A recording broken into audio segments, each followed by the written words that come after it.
বর্তমান বিশ্বের সবথেকে ভয়ঙ্কর নাম জেফ্রি অ্যাপস্টিন, যেখানে বিশ্বের সবথেকে নামি দামি ব্যক্তিবর্গ ডোনাল্ড ট্রাম্প থেকে শুরু করে ইলন মাস্কের নামে এমন কুকীর্তি ছড়িয়ে পড়েছে। সেখানে চলতো ছোট ছোট সব মেয়েদের নিয়ে নারকীয় সব অপকর্ম আর শয়তান পূজা। সেই সব মেয়েদের রেপ করা থেকে শুরু করে স্যুপ বানিয়ে খাওয়া কোনো কিছুই যেন বাদ যায়নি। আর আজকের এই কাহিনী কোনো মুভি নয়, বরং পুরো বিশ্বে আলোড়ন সৃষ্টিকারী এক সত্য কাহিনী। আর এই পুরো ভিডিও দেখার পর হয়তো ভাববেন, কারা নিয়ন্ত্রণ করছে এই পৃথিবী, মানুষ নাকি শয়তান পূজারী খোদ শয়তান? আপনার সেন্সিটিভ প্রবলেম থাকলে এড়িয়ে যেতে পারেন। তাহলে চলুন শুরু করা যাক।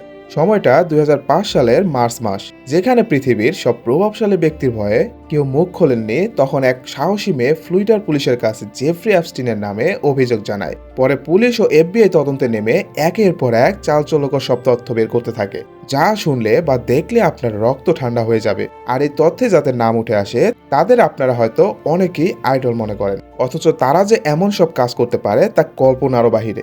যাই হোক, পরে পুলিশ সেই সব তথ্য আদালতে পেশ করেন এবং এগুলোই পরে এপস্টিন ফাইলস নামে পরিচিত হয়। তদন্তে বেরিয়ে আসে এই অ্যাপস্টিন একজন দুজন নয়, বরং হাজারো মেয়ে এই বিলিয়নারদের লালসার শিকার হয়েছেন।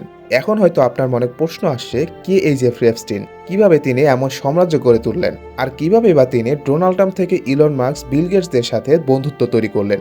আসলে জেফ্রি ছিলেন একজন স্কুল শিক্ষক। পরে শিক্ষকতা পেশে ছেড়ে দিয়ে বড় বড় সব ব্যবসায়ীদের পটিয়ে পাঠিয়ে নিজের ব্যবসার হাতে খড়ি করেন। আর টাকা থাকলে যে বন্ধুর অভাব হয় না, তা বর্তমান সময়ে আমরা খুব ভালোভাবেই জানি। আর এভাবেই তাদের বন্ধুমহল গড়ে ওঠে এক নারকীয় নৃশংস খেলায়, যেখানে উপস্থিত ছিল বিশ্ব রাজনীতি অঙ্গনের বহু ক্ষমতাধর। বিল গেটস থেকে হলিউডের নামি দামি অনেক তারকাই ছিলেন এই অ্যাপস্টিনের পাপের রাজ্যের অংশ। এখনো পর্যন্ত অ্যাপস্টিন ফাইলসের 30 লাখ পেজের মাত্র কিছু অংশ থেকেই এমন সব তথ্য পাওয়া যাচ্ছে। তাহলে ভাবুন তো, সম্পূর্ণ অংশে কি এমন আছে? আর সব থেকে বড় কথা হচ্ছে, যাদের আমরা অনেকে আইডল মনে করতাম, তারা যে এমন নিষ্ঠুর কাজ করতে পারে তা আগে কখনো ভাবতে পারিনি। তারা কিনা কিশোরী মেয়েদের রেপ করে আবার তাদেরই মাংস খেত। আরো ভয়ঙ্কর সত্য হলো, তারা সেখানে শয়তান পূজা করত। শয়তানকে উৎসর্গ করে তারা নিজেদের শক্তিশালী মনে করতেন।